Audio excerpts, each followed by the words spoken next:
believe that the things we ignore the most are often the ones that turn out to be the most dangerous. An old door that creaks open by itself in the middle of the night. A window where a shadow peers in when you know you're alone. Or a baby monitor. One that crackles with strange static. Even though there's no baby living in your home. My name is Edifier. I've been living alone in this apartment for the past 4 years. 3 rooms, a little run down, but it always felt like my refuge.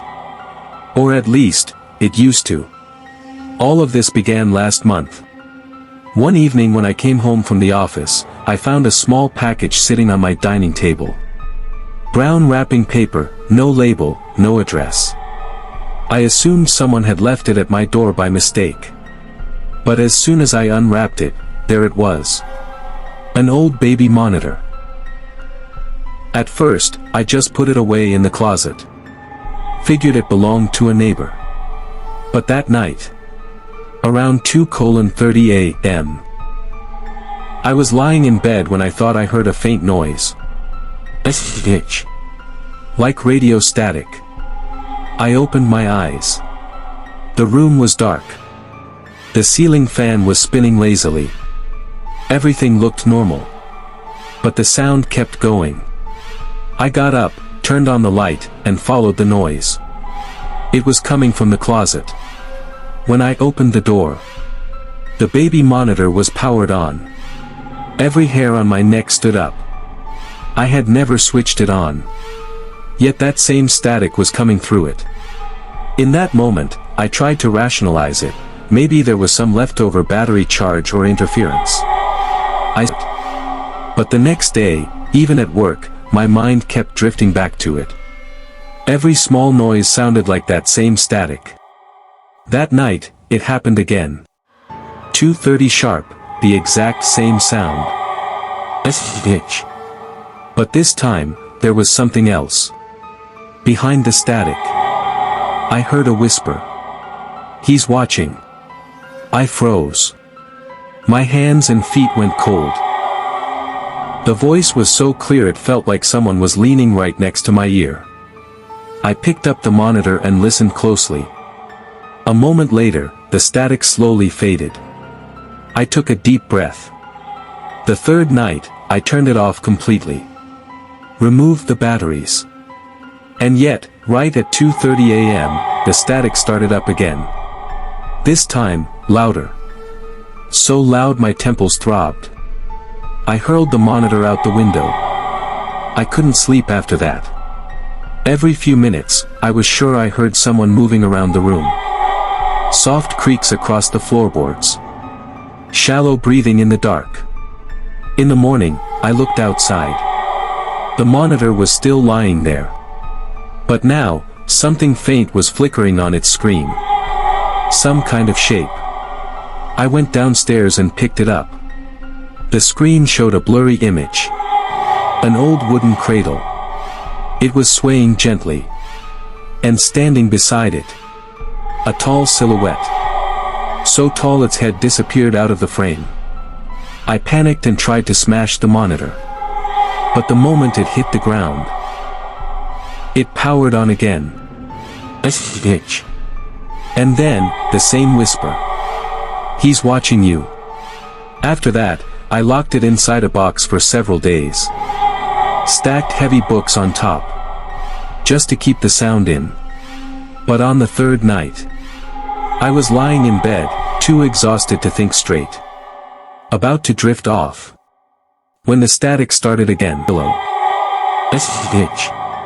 I sat up, heart hammering. The monitor was sitting on my bed. The box I'd sealed it in lay open across the room, the lid thrown aside. That night, I wanted to run out of the house.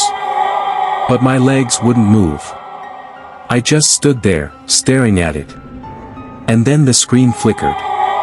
Slowly, the silhouette began to emerge again. At first blurry, then clearer. No eyes, no mouth. Just an empty space where a face should be. It leaned forward on the screen. Like it was looking straight at me from inside the monitor. My throat went dry. I couldn't breathe. And then, It spoke. Shoo. He's almost here. I threw the monitor. Switched on every light in the room. Checked every corner. Nothing. But the static kept echoing around me. No wires. No speakers. It was like the walls themselves were humming with that noise. The next night, I didn't even try to sleep. I sat on the bed with every lamp on. At 2:30 a.m., as if locked in time, the static began again. So loud it felt like my ears were going to split open. The monitor turned on by itself. On the screen, the same cradle. But now something was lying in it. A child. Wrapped in white cloth, skin shriveled and gray. Not moving. A long, rattling moan filled the room. He's awake. The screen flickered violently. The shadow raised its hand and reached toward the child. Then, the screen went black. A burst of sound exploded from the monitor, like an electrical surge. I lunged for the wall outlet and yanked the plug. But the monitor stayed on. I grabbed my car keys. I had to leave that room. As I bolted down the stairs, I felt it again. A cold draft across my neck, like someone breathing against my skin. I turned around. At the top of the stairs. It was standing there. So tall its head brushed the ceiling. And this time, I could almost see its face. A dark pit, an emptiness so deep it seemed to pull everything into it. It raised one long arm. And pointed straight at me. He's watching you now. In that moment, it felt like my eyes were being dragged toward that void. My whole body locked up. I couldn't even scream. With every ounce of strength I had left, I forced myself to turn away. I jumped the last steps 2 at a time. Wrenched the door open. And the instant the cold night air hit me, the static stopped. I sat in my car until dawn. Outside the apartment. Nothing. No figure. No sound. But the monitor was still there on the sidewalk. Silent, like it was waiting. I didn't pick it up. I left it where it lay. But when I climbed into my car, I saw it in the rearview mirror. On the passenger seat. The screen flickering. The same cradle. The same shadow.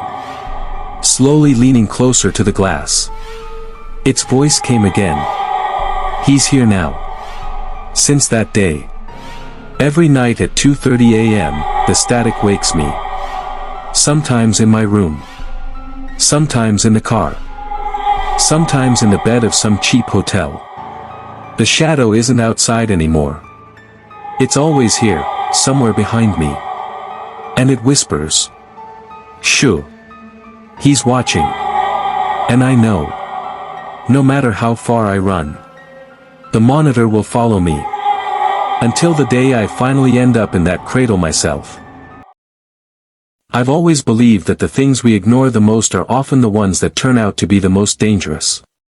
An old door that creaks open by itself in the middle of the night. A window where a shadow peers in when you know you're alone. Or a baby monitor.